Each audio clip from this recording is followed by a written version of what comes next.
आखिर क्यों इस बारहसिंगा को ये 10 किलो का टायर अपने गले में डालकर रहना पड़ा? इसके दुख भरी कहानी सुनकर आप रो देंगे। और बिग बॉस की हॉट कंटेस्टेंट सोनिया बंसल के ऐसे सीक्रेट जो आप नहीं जानते होंगे, और क्यों एलोन मस्क को सब एक विलन समझते हैं, और चीन का ऐसा टफ एग्जाम जो यूपीएससी से भी कई गुना ज्यादा कठिन है। और आज हम जानेंगे ऐसे बाइक रिकॉर्ड्स के बारे में जो कि महेंद्र सिंह धोनी के नाम है। तो दोस्तों इसलिए वीडियो को एंड तक देखिएगा। फैक्ट नंबर 12, क्या हो अगर आपकी गर्दन पर कोई 10 किलो का भारी वजन सालों के लिए लटका दे? दोस्तों सोचने में ही ये कितना दर्दनाक लगता है, लेकिन इस बेचारे बारहसिंगा को ये 10 किलो का टायर पिछले 2 साल तक अपने गले में डालकर घूमना पड़ा। और जैसे ही ये बात फॉरेस्ट डिपार्टमेंट को पता चली, उन्होंने इस बारहसिंगा को पूरे जंगल में ढूंढा और बेहोशी का इंजेक्शन लगाकर टायर को काटने की कोशिश की, लेकिन एल्युमिनियम और स्टील की मोटी वायर की वजह से इस टायर को काटना काफी मुश्किल हो रहा था। इसलिए वन विभाग ने बारहसिंगा के सींग को काटने का निर्णय लिया। वैसे आपको बता दूं कि बारहसिंगा के सींग कुछ महीनों में ही फिर से उग जाते हैं, और ये टायर भी उसके गले में तब फंसा होगा जब उसके इतने बड़े सींग नहीं थे। फैक्ट नंबर 11, आजकल बिग बॉस 17 बहुत ही सुर्खियों पर है और इसका नया सीजन बहुत टीआरपी गेन कर रहा है। और इस सीजन कंटेस्टेंट के रूप में आई है सोनिया बंसल। सोनिया बंसल का जन्म 28 अक्टूबर 1996 में आगरा उत्तर प्रदेश में हुआ था। इन्होंने अपना करियर मॉडल के तौर पर शुरू किया था। इन्होंने लैक्मे जैसे ब्रांड के लिए भी काम किया है। बिग बॉस में आने के बाद सोनिया बंसल को ऑडियंस की तरफ से खूब प्यार मिल रहा है, और आशा करते हैं कि उनकी बिग बॉस की ये जर्नी बहुत ही अच्छी जाए। फैक्ट नंबर 10, एनिमल मूवी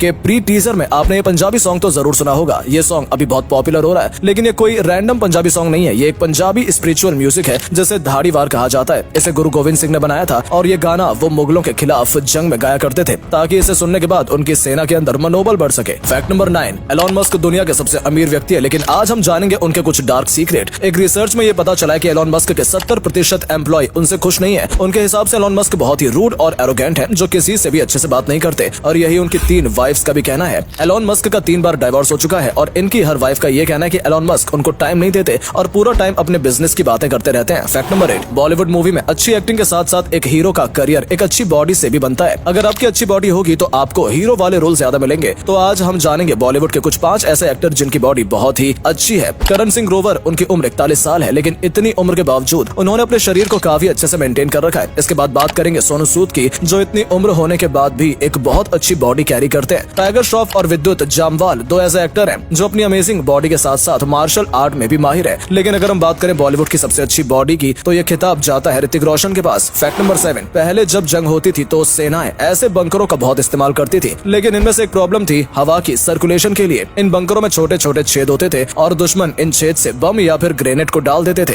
लेकिन अब इंडियन आर्मी ने ऐसे बंकर बनाए हैं जो सिर्फ हवा को ही पास होने देते हैं, और अगर कोई इसके अंदर बम डाले तो वो बम वापस उनके पास ही आ जाएगा। फैक्ट नंबर 6, हम इंसानों ने किसी की भी दिमागी क्षमता को कैलकुलेट करने के लिए आईक्यू सिस्टम का इजाद किया है। अगर बात करें इस धरती की, तो इस धरती में सबसे कम आईक्यू होता है एक अर्थवॉर्म का, जिसका आईक्यू 0.1 होता है। वहीं पर हम बात करें तो एक गिलहरी का आईक्यू 9 होता है, और जिस पिग को हम ना समझते हैं उसका आईक्यू 20 होता है, जो किसी भी कुत्ते या चिंपैंजी से भी ज्यादा है। और जानवरों में सबसे ज्यादा आईक्यू होता है ऑक्टोपस का, जिनका आईक्यू 73 होता है। और तुलना के लिए हम बता दें कि एक सामान्य आदमी का आईक्यू 50 से 70 के बीच में होता है। फैक्ट नंबर 5, आखिर क्यों कुछ कंट्री अपना इतना बड़ा नुकसान करती हैं, और कोई छोटी मोटी अमाउंट नहीं बल्कि $50 मिलियन से भी ज्यादा इतने कीमत की गैस कंट्रीज हर साल जला देती हैं। रशिया $10 मिलियन की गैस हर दिन जला रहा था, और इस प्रोसेस को बोला जाता है गैस फ्लेयरिंग। अब देखिए, ऑयल प्रोडक्शन के टाइम नेचुरल गैस भी प्रोड्यूस होती है, और इस गैस का या तो आप पाइपलाइन से ट्रांसपोर्ट कर सकते हैं या फिर लिक्विफाइड कर सकते हैं, लेकिन इन सब के लिए एक भारी इन्वेस्टमेंट करनी पड़ती है। कुछ के पास इस इन्वेस्टमेंट के लायक पैसा ही नहीं है। इसका नतीजा ये होता है कि कंट्रीज इस गैस को सिंपली जला देती हैं। लेकिन इंडिया के लिए ये एक मौका है। आने वाले सालों में ही नेचुरल गैस का शेयर और भी बढ़ने वाला है, जिसके लिए इंडिया इन्वेस्ट करना चाहता है, और ये एक अच्छा तरीका होगा जिससे हम नेचुरल गैस को कम दामों में खरीद सकते हैं। फैक्ट नंबर 4, चीते को अचानक सामने देखकर ये फोटोग्राफर हैरान हो जाता है, लेकिन बाद में उसे पता चलता है कि ये चीता घायल है। उसकी ऐसी हालत देखकर वो और उसके दोस्त उस चीते को रेस्क्यू सेंटर ले आए, और जैसे ही वो सही हो गया,